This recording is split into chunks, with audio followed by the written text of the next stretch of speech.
You know how stressful it is when guidance systems go down. You lose field time. You lose yield potential. You lose patience. Help is here. Raven Cruiser 2 RTK with Slingshot. Precision simplified.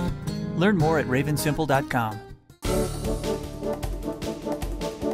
Our weed of the week is wild Proso millet, and prior to having Liberty Link crops and Roundup Ready crops, this was the worst weed that a corn farmer could get. Well, you know those tough grasses, we didn't have post-emerge options back when you got out of college, Brian, and started your full-time career. We had Accent and Beacon back then, so wow, yeah, they were fantastic. You know, the big thing about these grasses is we used to have to look, and if you just barely saw something starting to emerge, that was your timing. You had to get it right away. But with the advent of herbicide-tolerant crops like Roundup Ready and Liberty Link crops, now you had some post-emerge options that could still control these weeds, even if they were a couple inches tall. So with this wild Proso millet, when it's pretty small, it looks actually kind of like a little corn plant, I think. It's pretty hairy on the outside and stuff, more than what a corn plant is. But the point here is, when you look at it at first, and it is just real small, let's call it a half-inch, you say, oh, it looks kind of similar to many of the other grasses I've got. Why is my pre-emerge grass herbicide not working on it? Well, guess what? A lot of the pre's just are not very good on it. The best product that there is on the market is barely used today, and that's Eradicane. Eradicane is actually fantastic on wild Proso millet, but very few farmers are using that chemistry anymore. So you used to find that in the old double play or in straight Eradicane. Now there's some generic versions of both of those products. You can find them pretty much anywhere around the country. Post-emerge, when it comes to corn, like we said with the Liberty Link crops, you can use Ignite. Ignite's very, very good. You can use Roundup and Roundup Ready crops. Having that post-emerge option is pretty nice. In soybeans, we've never had a major problem with wild Proso. You can put down a Treflan, Sonalan, or Prowl, follow up with something like Select Max Post-emerge. You'll have fantastic results. In small grains, wild Proso millet is usually not a problem as it gets started a little bit later in the season. None of the products are really great on it, but the one thing that is good on it is getting a good stand in your wheat. It seems to choke out weeds like wild Proso. Yeah, but that's true with any of the crops. So that's why we always say with good drainage and having a good crop right off the bat,